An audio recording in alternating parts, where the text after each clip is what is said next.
DN24 news, जो आपको हर खबरों से कराए रूबरू। नमस्कार, आप देख रहे हैं DN24 न्यूज। खानवेल विस्तार में ITI बनाए जाने की घोषणा का जहां स्वागत हो रहा है, वहीं आदिवासी परिवारों को प्रताड़ित कर उनकी जमीन जबरन कब्जाने के आरोपों ने विवाद खड़ा कर दिया है। आदिवासी नेता प्रभु टोकिया ने इस मामले में प्रशासन और जनप्रतिनिधियों पर गंभीर सवाल उठाए हैं। प्रभु टोकिया ने बताया कि 2 दिन पहले खानवेल प्रशासन द्वारा एक आदिवासी परिवार को प्रताड़ित कर उनकी जमीन छीनने की जानकारी मिली थी। इसे लेकर आज उन्होंने प्रशासनिक अधिकारियों से मुलाकात कर इस मामले पर चर्चा की।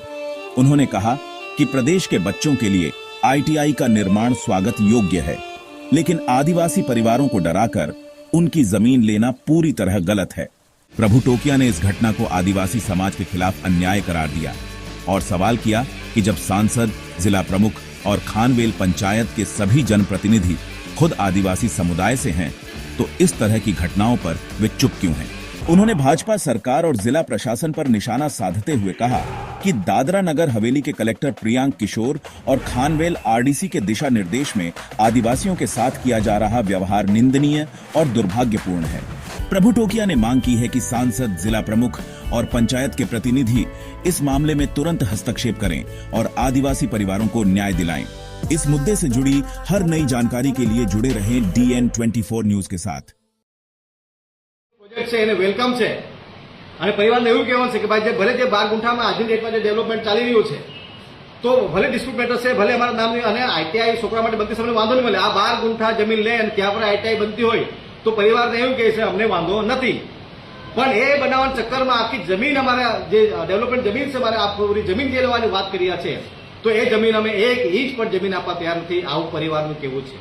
બીજું છે જે સંપાદન કરવાના જે 1 ગુંઠા 2 ગુંઠાની વાત આવી એ એમાં પણ એ લોકો પરિવાર સમજ છે, પણ આખી જમીન જ તમે લેવાની વાત કરતા હોય તો આજે આ 50-60 જેટલો આખો પરિવાર છે એ પરિવાર જવાનો ક્યાં? અને વિકાસની વાત આવે કે ભાઈ વિકાસ કરો તમે, પણ અમારા આદિવાસી સમાજના અમારા સ્થાનિય લોકોને મારીને, દબડાવીને, ગુંડાગીરી કરીને, પોલીસ ફોર્સ લઈ જાય તમે, JCB લઈ જઈને ઓફિસો બોલાવીને ડરાવવાની વાત કરો, મારવાની વાત કરો, ધમકી પણ વાત કરતો હોય તો આ હવે કોંગ્રેસ પાર્ટી બરદાસ્ત નહીં કરશે। હવે પાણી અહીંયા નાક સુધી આવી ગયું છે। હવે જનતાને આ પંચાયત માધ્યમથી શાસન પ્રશાસન લોકોને કહેવા માંગીએ છીએ કે આ જે બધા આવા જે પ્રોજેક્ટ, અને એક સવાલ એ આવી રહ્યો છે કે દાદરા નગર હવેલીમાં આ સરકારી જે બધા ગવર્મેન્ટના જે બધા ડેવલપમેન્ટના જે પ્રોજેક્ટો આવી રહ્યા છે એ પ્રોજેક્ટો મને એવું લાગે કે આ જે બધી પ્રક્રિયા ચાલી રહી છે આ પ્રક્રિયા કે પંચાયતના પરમિશન વગર કે પંચાયતની સહમતિ વગર કે આ જે બધી સંપાદનની પ્રક્રિયા પ્રોસેસ કર્યા વગર આ બધા પ્રોજેક્ટો ચાલી રહ્યા છે। મને એવું આશંકા છે અને એનો મતલબ કે એમાં દુનિયાભરનું ભ્રષ્ટાચાર થવાની આશંકા થઈ રહી છે અને મને ખબર હતી